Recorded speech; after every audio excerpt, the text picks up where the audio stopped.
The period between the time that the class of 1961 entered Smith, the academic year 57-58, and the year 1976, when the class of 76 graduated, is one of the biggest periods of change in recent United States history, and especially in ways that affected colleges and universities. That was a period of 19 years. For 16 of them, Thomas Mendenhall was president, and it was just an extraordinary period of change that he presided over.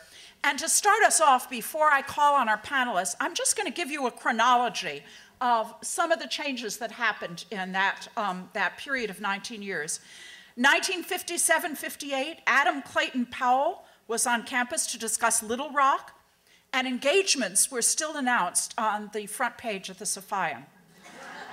1958-59, New College, the creation of New College was announced, which became Hampshire College. 1959-60, Thomas Mendenhall became president, and there was a postcard campaign against the loyalty oath at Smith. 1960-61, there was a civil rights rally on Election Day, and all through this time, civil rights becomes more and more important nationally and at Smith. In 1963-64, Governor Wallace spoke in JMG and students protested. 1965-66, Smith went from 5 to 4 courses. 1966-67, men were allowed in the rooms on Sunday afternoons, and there was an abandonment of the 30-mile rule. 1967-68, seniors were extended key privileges. Men were allowed in the rooms for Saturday in addition to Sunday hours, and there was a fast against the war.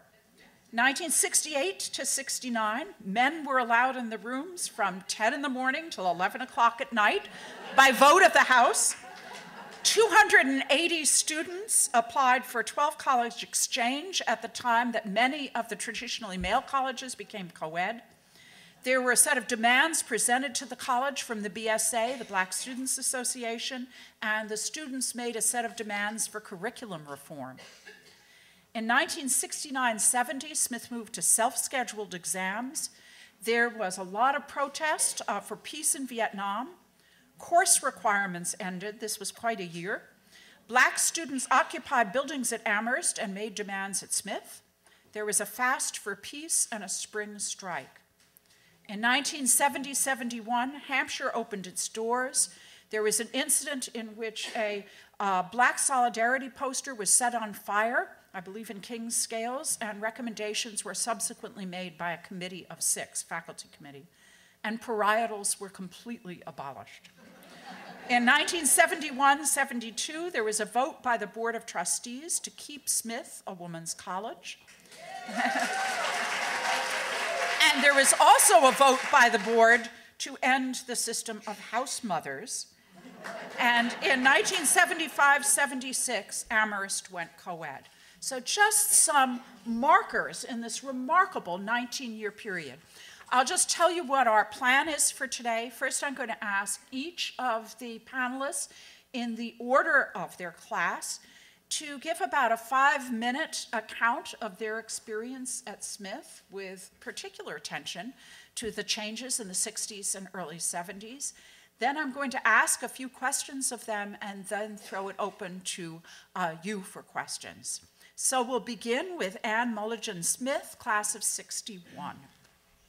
Hello. After World War II and the... Yeah. Okay. I was thinking...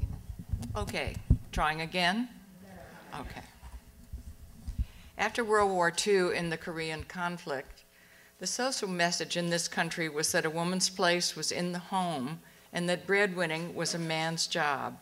In such a climate, it's no wonder that our older sisters in the 1950s married vets and took low-paying women's jobs to get hubby through school on the GI Bill.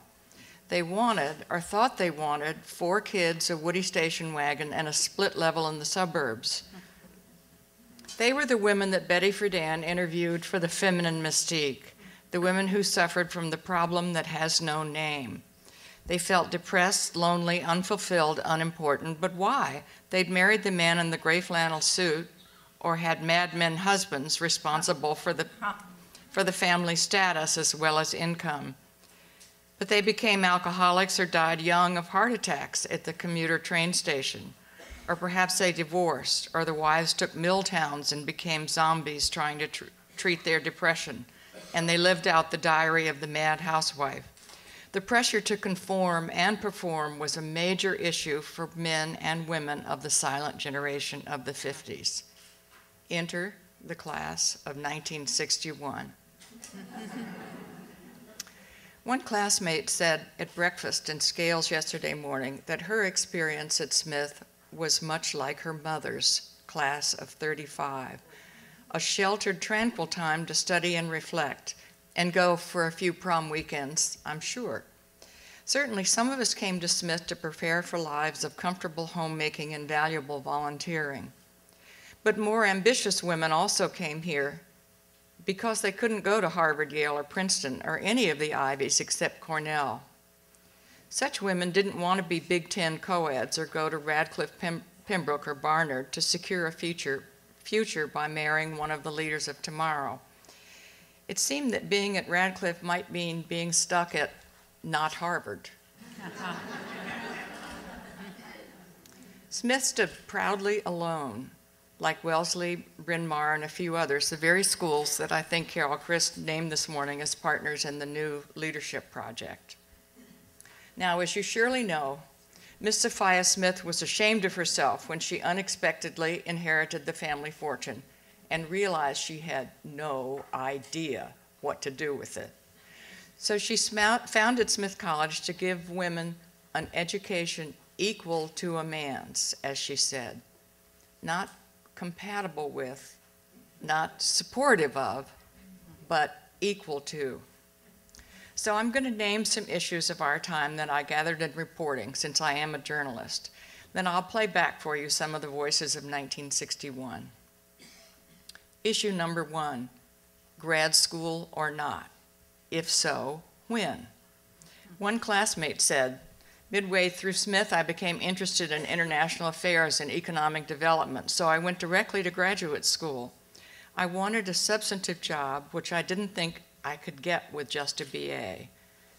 I had a career, I married late, and didn't have kids. Another voice. I was all set to find work in the government to change people's attitudes about the ugly American because of my experiences in Geneva junior year. But I met my future husband during Rally Day weekend, and we married in September. I did get a master's after having children, but it was in counseling. Another voice. As a sociology major, I was thinking about social work and getting my MSW. My mother talked me out of it, saying that social workers usually worked in urban areas that were dangerous. In today's world, I think I would have been a lawyer. My father was a lawyer, and my twin brother is still practicing law. Later, I too was accepted at law school, but would have been 50 when I graduated.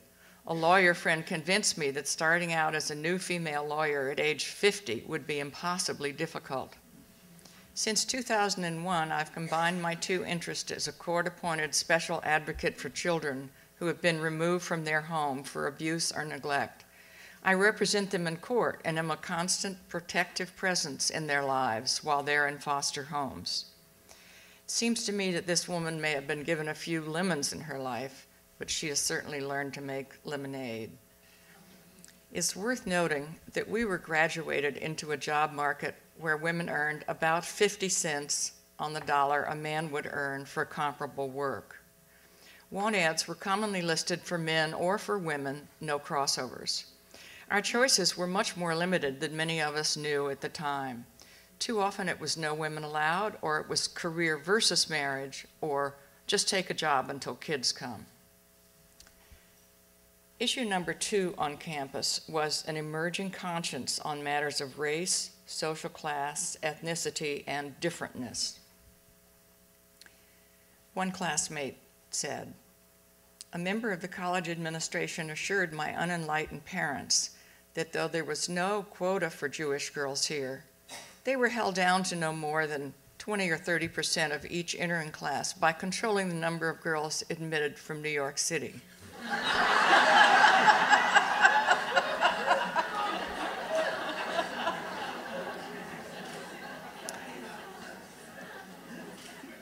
A third recalls, freshman year, I thought about joining the NAACP at Smith, but McCarthyism was still in the air or in my head, and I was afraid it would be labeled communist in the future. But by senior year, I was demonstrating loudly and longly and joining civil rights marches with no such concern. Another voice. We had a very talented small group of English and classics faculty hired after they were outed at Yale. One, Newton Arvin, got into trouble in Northampton when a package addressed to him supposedly broke open in the post office. It contained pornography. Quite a few students spoke up in defense of him, signing petitions and writing letters. They pointed out that he and Mr. Spofford were fine teachers and scholars, but it was no use. And I think otherwise, lesbian, gay, transgender issues were pretty thoroughly underground in our time. The third issue was speaking up on behalf of others. One classmate recalls, I marched down the main street of Northampton in support of Southern students sitting in at lunch counters. Shopkeepers came out and screamed, "Nigger lovers," at us. We ended up in a photograph on the front page of New York Times, she says. Her parents called to say they were terribly proud of her.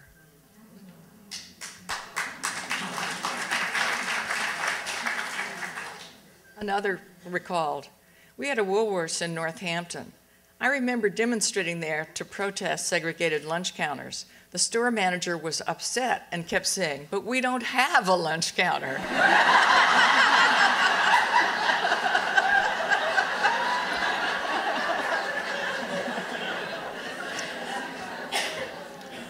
Here's another story. I was a Republican because my family was, she wrote. After the JFK election, I called my parents late that night to commiserate. But by 1964, I voted for Johnson, and in 1968, I registered as a Democrat in order to vote for Eugene McCarthy in the New Hampshire primary. I have been a liberal Democrat ever since, serving in the New Hampshire House and Senate from 1988 to 2002.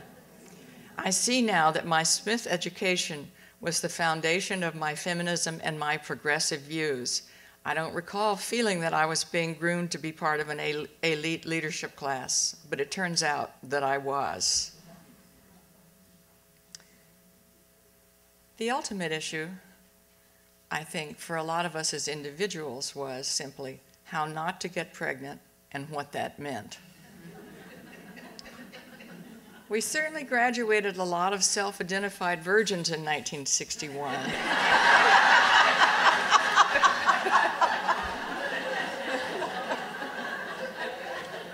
More than I would have expected.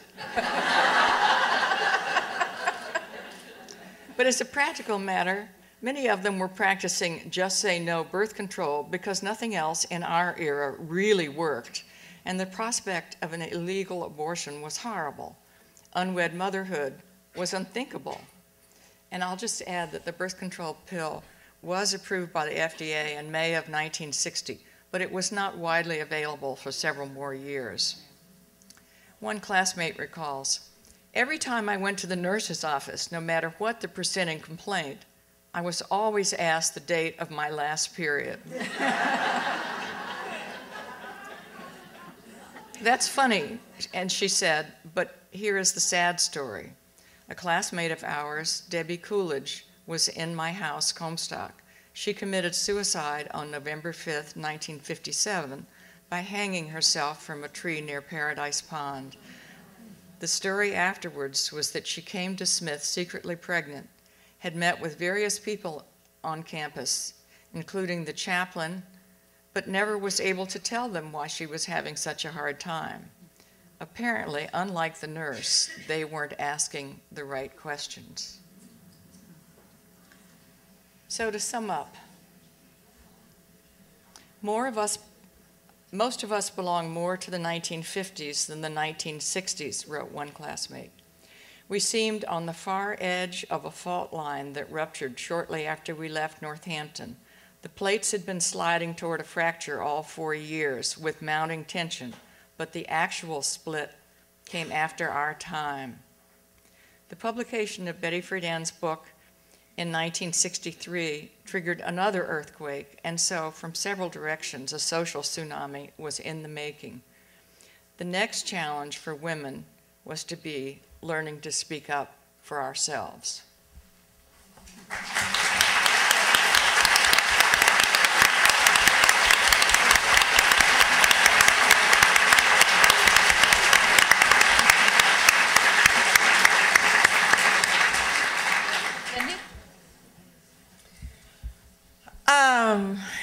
So the question that President Chris set for me was, how did the college respond to the intellectual and cultural ferment, and I added also political, during the years you were a student? So my years were immediately after yours, and it was 62 to 66. In 1962 to 66, the 50s still dominated. I felt like the first 2 years were absolutely pure kind of 50s, and then as we chugged into junior and senior year, it was feeling a little bit, and this is in retrospect, like the 60s. Most of us accommodated. The college was in loco parentis, trying to keep girls, and that's what we were called, not women, safe and unpregnant. I was nurtured as a writer by making friends with poets and visual artists, and actually the key idea that I grasped and wanted to document here was artistic identity. That's what it seems to me I was struggling with during these 4 years in some sort of amazing way.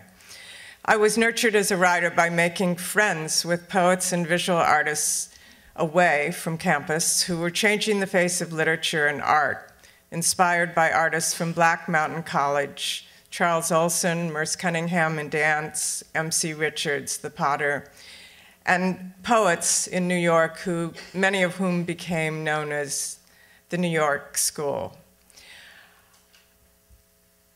A month after arriving at college, the Cuban Missile Crisis happened in October 1962, which we watched on TV in the houses. Many of us didn't understand that for 8 long days we teetered on the brink of nuclear war. It was not discussed enough, I thought, in the same way that our sexuality wasn't discussed and our fears of pregnancy and what to do about how to not get pregnant. We just, at least in my little world, in a house, we didn't talk about that enough. Perhaps upperclassmen did. I would hazard a guess that the culture came to Smith more easily during my years in politics than the arts. Prominent faculty brought speakers like Governor George Wallace in civil rights, and it had been going on, as was documented by her timeline, for a few years before we got there. Junior year, Smith students marched at Selma, and my own father from Denver, Colorado, was in a delegation that went to Selma, which absolutely surprised me, given that he wasn't a huge civil rights activist. But I was proud, but I was nowhere near being able to do that myself. Junior year also was the beginning of tutoring around and about in Springfield and at Cooley Dickinson. And the more people I talked to here, the more I realized that was very much beginning. I have a feeling it was more junior and senior year than freshman and sophomore year.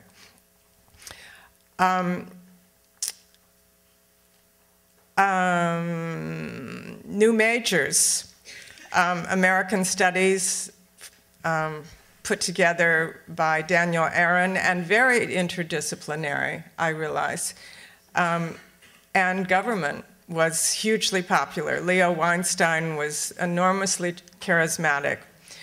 He brought speakers. So these people who were already involved as scholars and writers were players in civil rights. And it wasn't just that they invited speakers, they invited their co-scholars, I think. And that was a kind of natural bringing the world to Smith that was happening, and I was tremendously impressed. I came from Denver, Colorado, and I just hadn't experienced direct political action at all.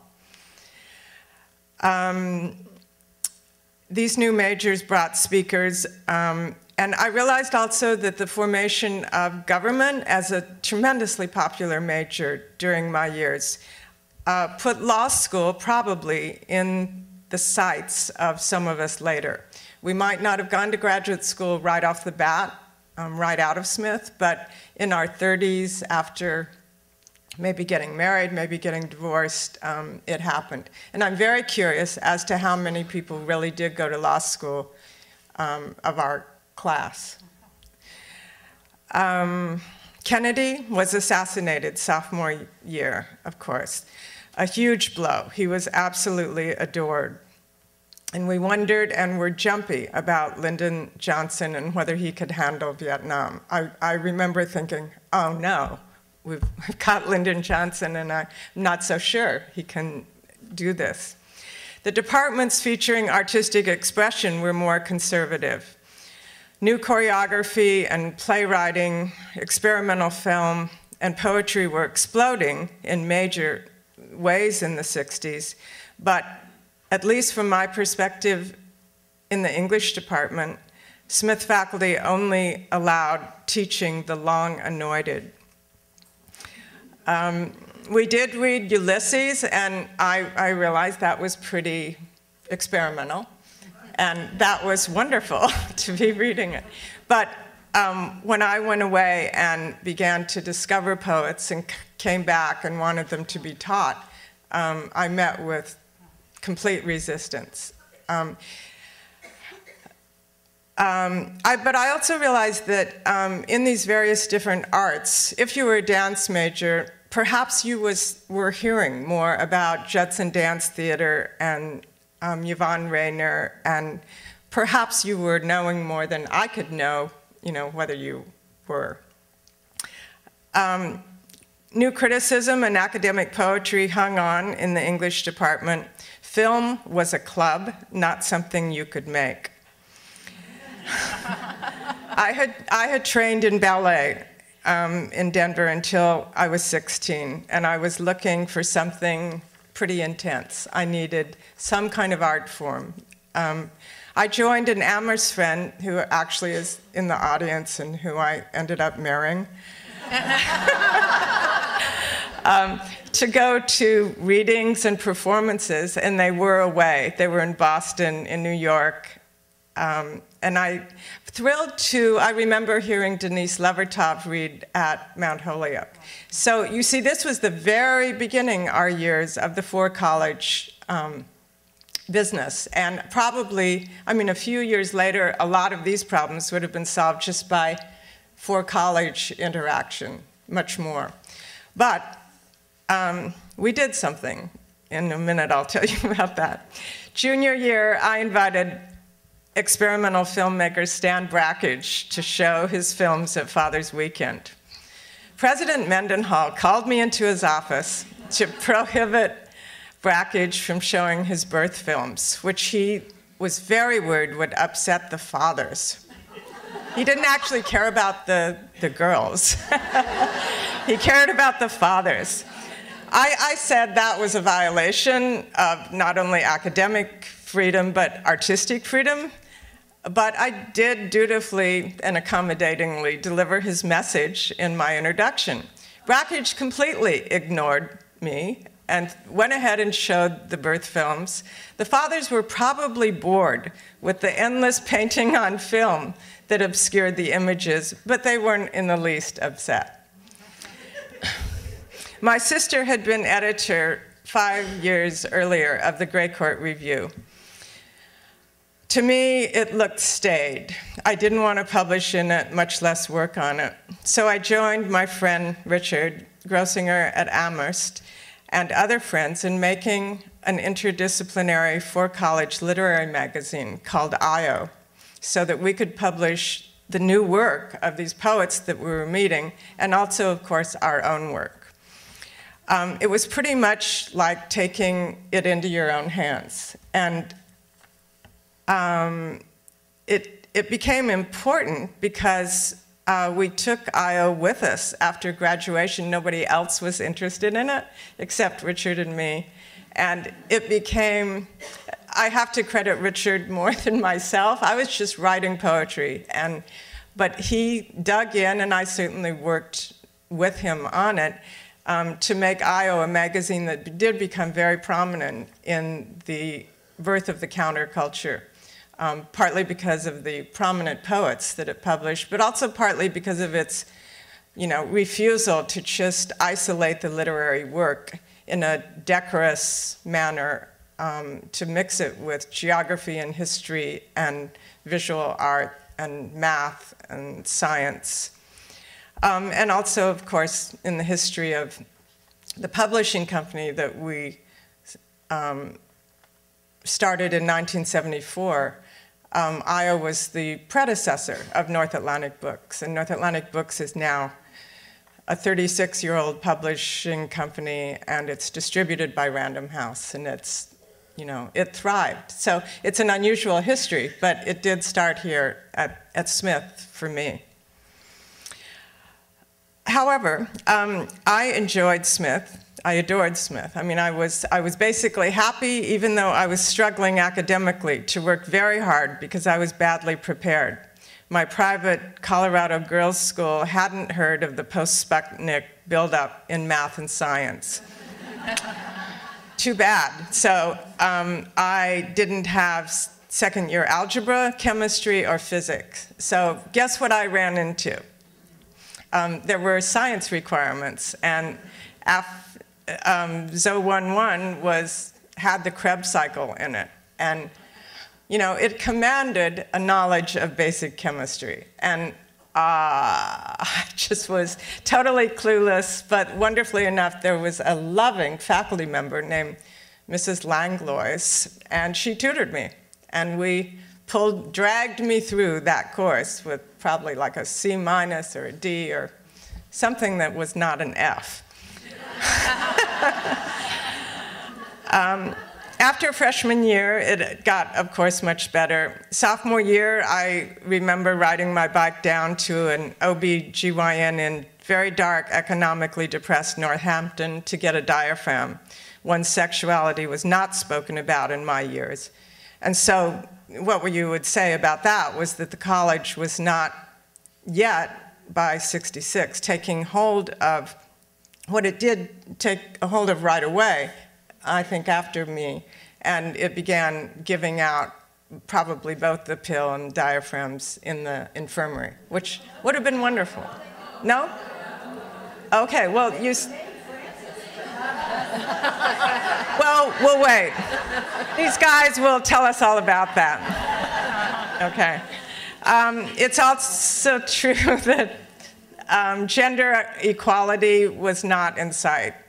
Sexual preference, anything. What I basically think a lot about is who was gay during my years and how uncomfortable it must have been.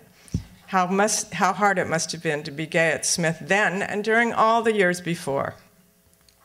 But the college was responsive to change in so many huge areas after 1966, making a climate where one could be out and gay, helping women to be much more independent of men and have stronger self-images.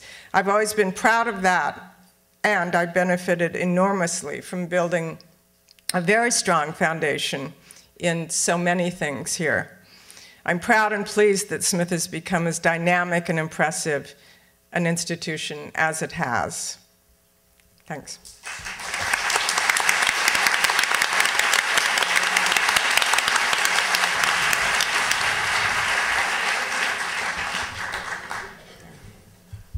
Randi? Well, first, I want to thank my classmates who submitted comments for me to consider in deciding how to talk about our 4 years, and also to all of you who have spoken with me since we got here this weekend. And I hope you see yourselves in my remarks. It seems clear to me that we are a pivotal class and a tipping point in the 20-year period we are discussing today. Change is a constant, but the change in our years was often abrupt and involved the disruption of many fundamental and deeply rooted assumptions and structures. In some cases, this just happened in our time as a climax of external factors that have been gaining steam for a while, but we also had the opportunity to shape and react to events that we did not plan or expect, and the choices we made helped create the legacy of the late 60s and early 70s in American culture and for the women who followed us after Smith. We represent a spectrum of perspectives, as we should. Many say that Smith was not a hotbed in many respects, not a hotbed of feminism, of protest, or of reform. For some, President Mendenhall set a, quote, modulated tone, as one of us put it, and some still felt a certain patriarchal atmosphere and a certain disconnect between how we were feeling and how the institution was responding. As a class, we had many complicated choices to make.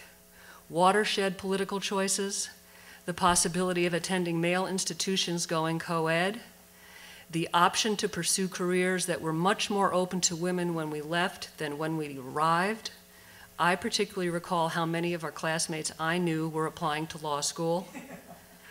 Alternatives in relationships because of easier access to birth control and changing mores of what arrangements were acceptable, both to ourselves, to the Smith culture, and in the society at large. The shift from traditional study options, both on campus and in the Hampshire Valley. One of my favorite eye-openers was something called transactional analysis, basically sensitivity training, with the wonderful Rabbi Lander. Classmates in junior year abroad in 1969 and 1970 have commented about being outside the dramatic events of that year and witnessing the unrest from afar. They are grateful that their education was basically uninterrupted, but they also feel that they missed something important.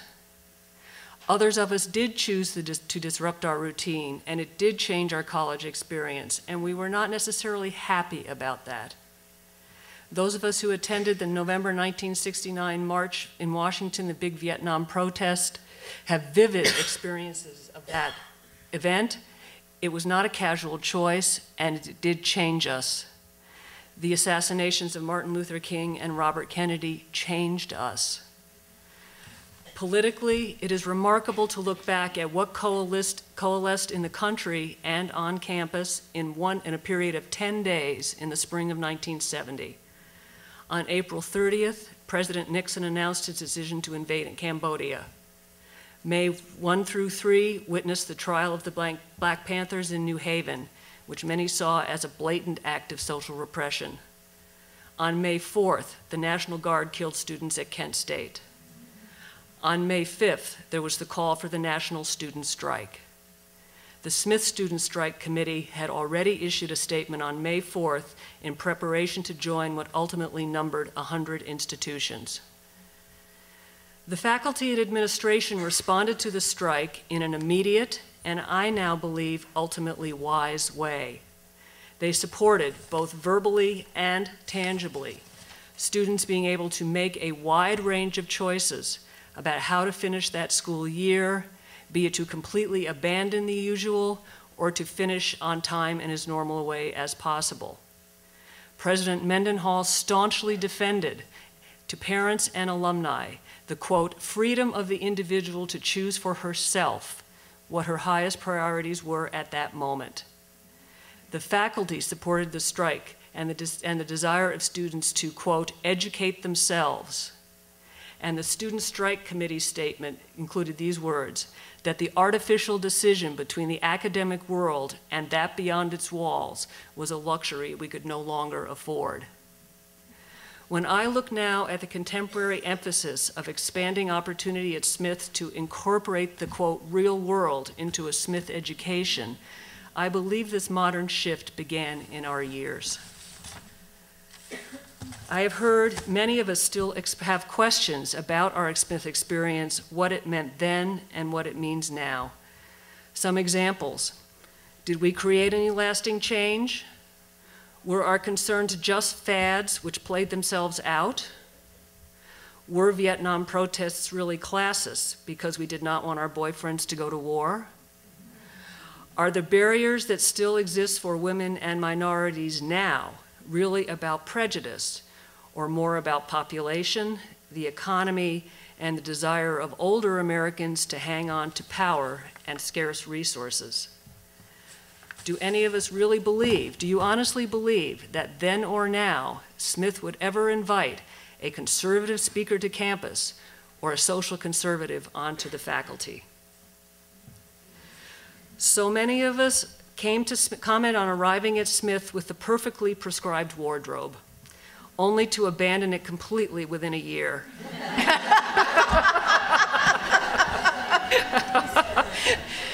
Somehow we came ripe for change, even if we did not fully know it. Almost universally, the comments I received center around how much changed so fast. We came in one world and left in another. Who could have predicted in 1967 that in 1971, Gloria Steinem would be our graduation speaker and make arguably the most radical of the 3 graduation speeches she has given here. I received a reminder last night of an interesting thing, that in our yearbook, we have pictures but no names. What an interesting choice we made then.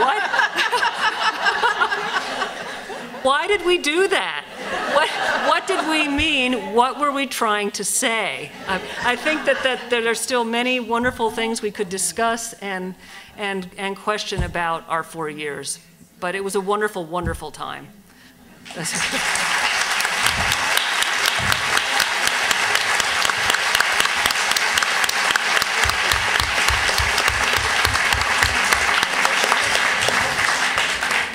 Francie. Yes, well, I had to throw my wardrobe out in 3 days. It was really painful. I often think that the people who have the most in common with us, and I include my elders here, in the greatest of respect, are the people who lived through another time of enormous change, the Industrial Revolution. If you look back through time, I feel a commonality with them. We grew up with Leave It to Beaver, and we stepped out of the nest to LSD-laced punch, and not even knowing whether the guy we just spent Saturday night with was our date or not. We thought we could do anything, and that the era of women not being considered equal to men was over. I thought they had taken care of it, you know? Many students supported the ERA. I was insulted at the idea that the US Constitution needed a boost to apply to me. So I was unprepared for the very real obstacles that gender discrimination would present. The Smith experience, where we were told that we were women, not girls, probably helped me to keep pushing. I started work as a reporter at age 15 and came to Smith to learn as much as possible so I could responsibly write about America and the world. I was progressive with a strong interest in equality for everyone and doubts about war. At the same time, I was conservative, not eager to get involved in drugs or blow anything up. I think a lot of us were both progressive and conservative. Just like the Beatles in Revolution, we wanted to change the world, but we weren't interested in destruction. A lot of us were even willing to trust people over 40. We blasted the stereo up as loud as we could, and we danced to the Grateful Dead in flannel nightgowns. We really had a lot of fun. We had a sense that we were creating a new world, and in many ways, I really think we did. But regardless of what choices we made on sex, drugs, politics, religion, and careers, most of us still expected to get what we were promised growing up: nice husbands, children, houses, cars, and even vacations. We poured tea from silver teapots. We learned how to invite and entertain prominent dinner guests. Someone at Chapin invited Bernard Malamud. I invited Professor Larry Fink, my hero for fighting to abolish the posture picture.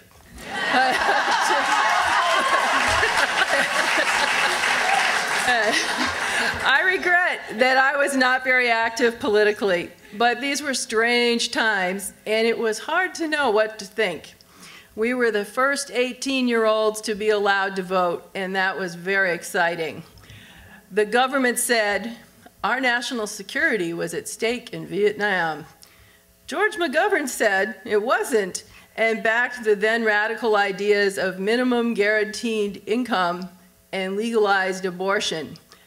And I interrupt myself to say, I think the minimum guaranteed income was more controversial than the abortion problem. Because that made him a communist, see. I was the collector for the phone bill that 6 or 8 of us shared. Every month, I carefully figured out and deducted the war tax, the amount tacked on to pay for Vietnam, and we did not pay it.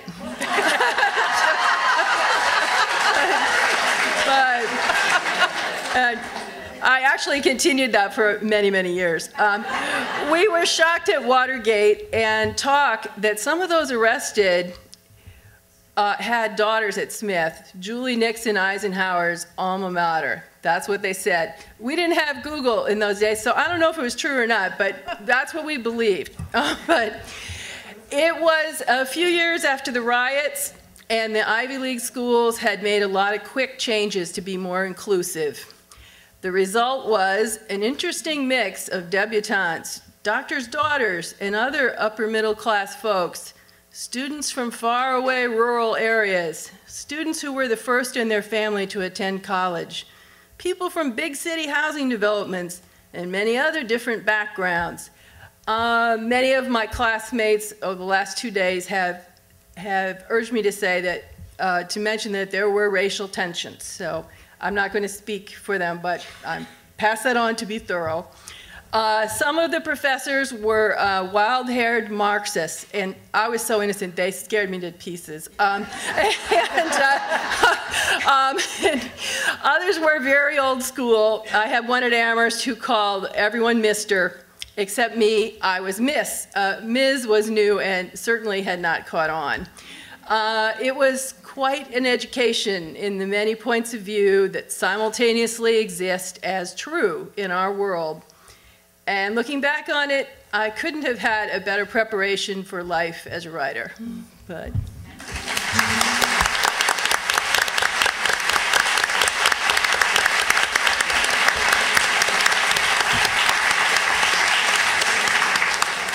Rather than ask questions myself at this point, since we only have about 15 more minutes, I'd like to throw it open to you so that you can ask questions of the panelists. Yes, please stand up and shout it out. I don't mean to trivialize, but whatever did happen to our posture figures? Can we get them back? I'll tell you, if only 61 had them now, we'd think we were goddesses.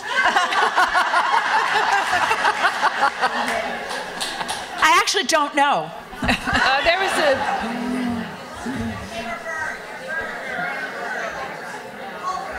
They were? People seem to be saying they were burned. I'm sure they're in a vault. Other questions? Yes. Stand up and shout it out so people can hear. Is this a comfortable place for conservative faculty to teach? Right now? Right now? Yes. You would have to ask conservative faculty, but we certainly do have conservative faculty. Yes. Yes, I think one of the things you might have left out of your chronology November 1960, those of us who had turned 21 were able to vote for the first time. Uh-huh. It was possible to vote for John Kennedy. On that day, I became a liberal. That's lovely.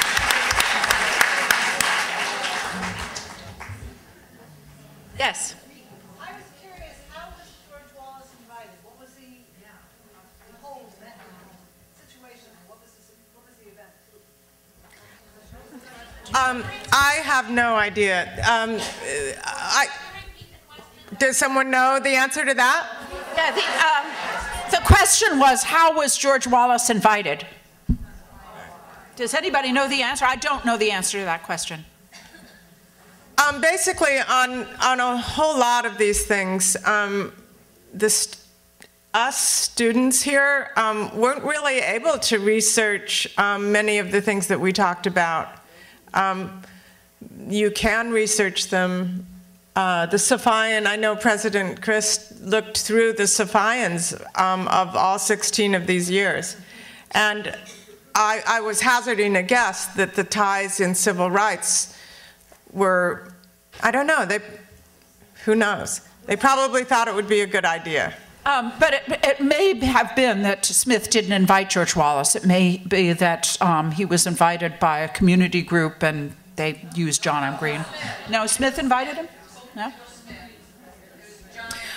Yeah. I will say that that was controversial enough that I remember that we wore black armbands to that talk in order to be able to be there. The question was whether to just not go because we were so revolted by him, but then we realized we wouldn't hear what he said. And so does anyone concur with my memory in '66? Yes, and it was a black armband, right? Not white or something. Yeah. Okay. But that was great. I mean, I was very impressed by that and thought, wow, that's a terrific way to figure this out. Yes. What did he say? What? What did he say? What did George Wallace say? Well, he was basically defending segregation in the South, and he was running, he may have been running. For president. My memory is bad of all this. Was he in a wheelchair? It was. I don't even know. Not yet. Not yet. I mean, you know, I was an English major. I wasn't good on this. Yes. I just want to remind everybody in the class of '61 that Thomas Mendenhall made a gift to the class and had Ella Fitzgerald go to play and sing. And she stayed on and on. Her pianist went away. She sat at the piano and she sang. We gave her a standing ovation. And she sang more. And she said, "I've never been with so many people who just love to hear me." Yes, right. Right.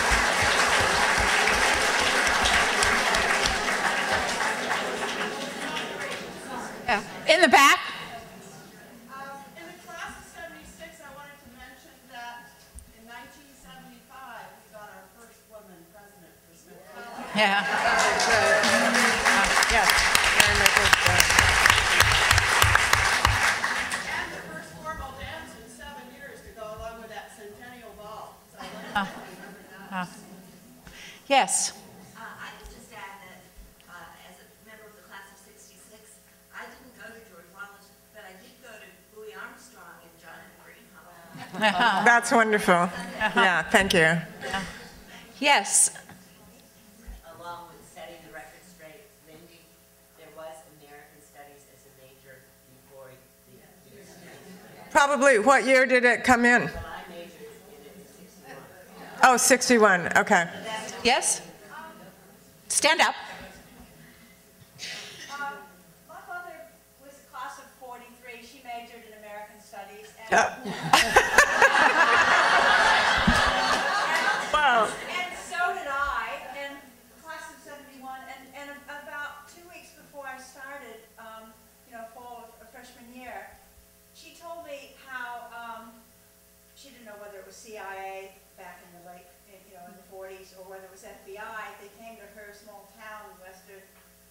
Pennsylvania to inquire of lots of people in the town about whether she was spouting radical ideas. And it was put down to having those radical history professors at Smith. And she warned me just to lie low and to make sure that I, at least in my freshman year, didn't attract attention so that I would have a CIA file as well. Wow, that's very rich. Yeah. I have no idea. Yes?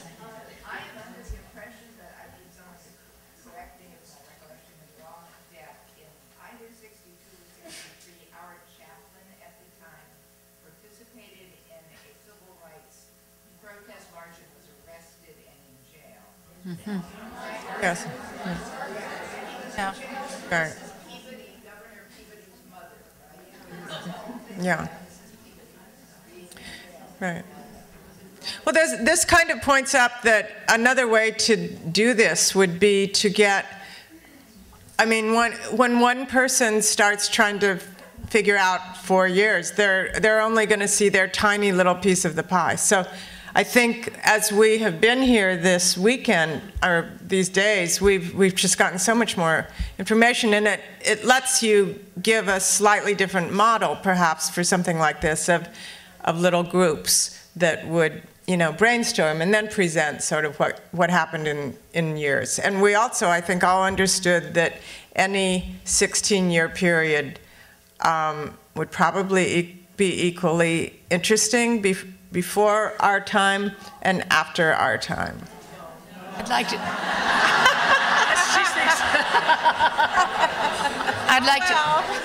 I'd like to build on what Lindy said.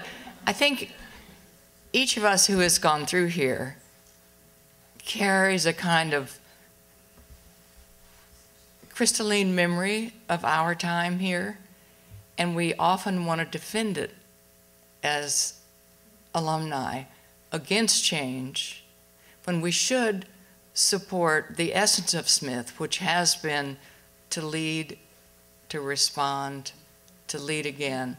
And that's a very special thing, and it belongs to all of us in the kind of Smith College of our mind.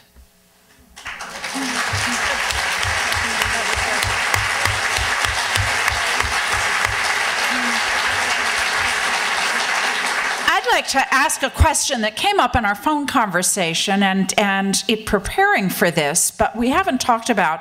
Randi, you spoke quite eloquently about the academic changes that happened in the years that you were here. And in your remarks, you talked mostly about the changes in social mores, but I wonder if you could talk about a huge liberalization of the curriculum, doing away with requirements, and what kind of effect did that have on your class? Well, I do think it was a sea change. I mean, I think it was just a, and I think that, and I would love any of my other classmates to pipe up about this, but I think that we had a range of reactions to it. I think for some people it was very liberating and they knew exactly what they wanted to do. They were going to take advantage of this opportunity in exactly this way. I think other ones of us kind of swam around and weren't sure what to do. I mean, looking back on it now, I'm not sure I chose wisely. I might have made some better use of that opportunity. I think it was the right thing to do, but I'm not sure myself that we were entirely prepared for it. I think that's part of what comes away from me so much about, and so many of my classmates have commented on this, it's like so much change so fast, and some of it seemed, where did that come from? And so there was a lot of us, there was a confusion and a loss of grounding for many, and but that's what I would say. I think it was the right thing to do. I think it needed to happen when it happened. But I think there was a variety of reactions to it. Yes, in the back, wearing a black kind of dark sweater.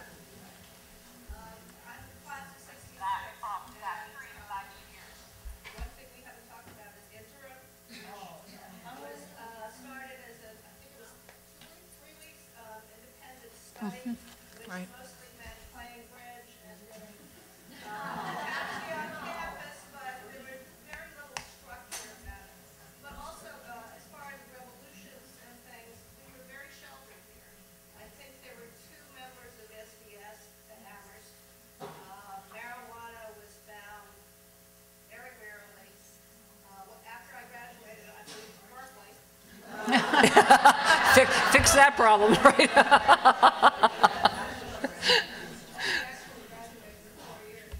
But it was completely, absolutely other side of the coin. I came from New York City. I thought I was fairly sophisticated, and the political activities going on were really weird, and it was like suddenly being plunged into something. So we were really very sheltered. Reading about it in the paper, at least in our house, we had, I think, 1 television. So, and we weren't constantly glued. It's not like now where you have all the social media. And I think it's really part of it. Also, when we were able to get birth control pills, it was off campus. There was, I think, 1 doctor who prescribed it, and it was for health reasons. Right. Yes. What was the change made from 5 courses to 4 courses? What was the rationale? Economics or what? Why was the change made from 5 courses to 4 courses? It happened at the private colleges of the Valley altogether, and I think it was an educational idea that, to be able to focus more on 4 subjects in greater depth would be better than 5 in less depth. Yes? I'm curious to know whether they still have father-daughter weekend. It really bothered me at the time. I thought that my parents were both making a sacrifice to send me here, and I felt like, it just seemed so sexist. The question is, are there still father-daughter weekends? The answer is no. We have parents' weekend, but I don't know when that, when that custom ended. Yeah. Yes. I'm in the class of 61, and the dominant memory of my fall term, there's 2, Sputnik and the Asian flu epidemic. Yeah. What's the question, Carol? Go and see my future husband. Yes. Just to put a few things in perspective, Randi didn't mention that about 3 weeks after we all took the rules test, as you may recall, though for those of us before the class of 1971, we got a book of rules and we had to take a test. And the rules test went out the window about 3 weeks after we arrived. I don't remember that. Not after we arrived, but after we took the test. So it was kind of like, so those are nice rules, but I guess we don't need them anymore, so they were all gone. The other thing is that, just to give us a little time perspective, during our time here at Smith, we had the moon landing and we had Woodstock. Yeah. We have time for one more question. Yes, in the back. For the class of 1976, there were 2 things I remember. One was a real milestone in women's sports. Billie Jean King made Bobby. Yeah. Together was what?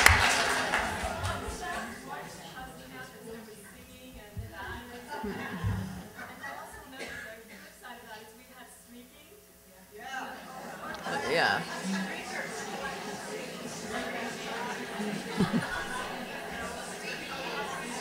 I can't hear her. Well, she's just commenting on how we had the streakers running around naked, and it was a lot of fun. I didn't do it, but I was more interested. In the Amherst streakers, and in recent years, when I meet one of them, like all I can think about is, oh yeah, I remember you. But I never know whether they know what I mean when I say it. Well, on that colorful note, let's end our panel, and please thank our panelists for a really excellent presentation.